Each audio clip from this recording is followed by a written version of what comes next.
Hello everyone, welcome to a new tutorial. Today we will talk about end files in Bartender. We will using a PowerPoint format to make it more easy to follow. And Lucky will voice the rest of it. So that.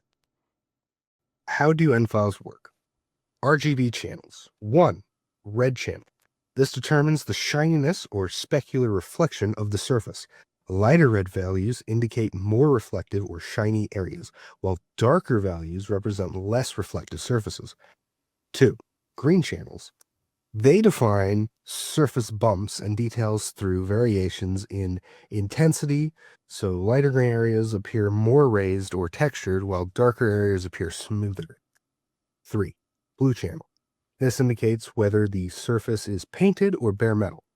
White areas typically signify painted surfaces, while black areas represent bare metal.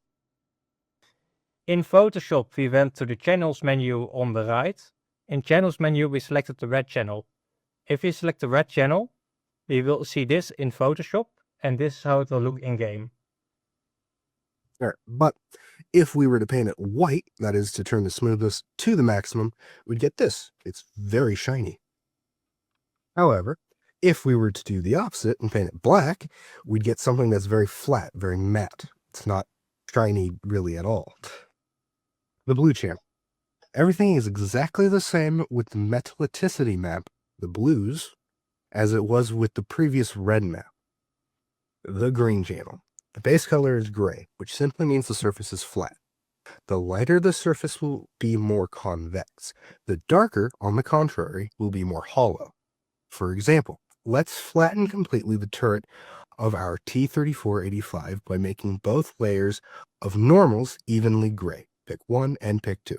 We equalize the normals of the tower, and we get a perfectly smooth tower without seams or chipping. Pick 3. In practice, you most often change the entire color at once using a predetermined color. All right, so go back to your channels, go to the RGB channel, and then you go up there to, was it select? I think that's select.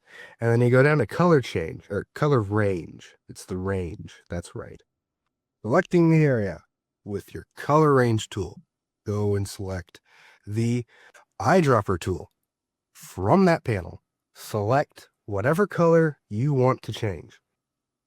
And once you've selected it, you have to adjust the fuzziness. The fuzziness controls pretty much just how far from that originally selected color you want to go. The further down you go with it, the closer it will be to that originally selected color. The further away, the wider the range will be. You figure it out if you just like slide it around a little bit. It'll change that little black and white window there. And then you hit OK once you're happy with it. And now you got your area selected. So after we just selected the color, we go change to the color to our liking. For this example, we used high gloss from the predefined colors and put it in the selected area. Now we have an example. A before and after. We got the less shiny one, and then we got the one that's all glossed up. She's looking pretty, right? And that's pretty much it for the basics. Hope you enjoy your newfound knowledge. This PowerPoint/tutorial was created by Task Force 401's Engineering Corps, based on guides from the 401 Discord.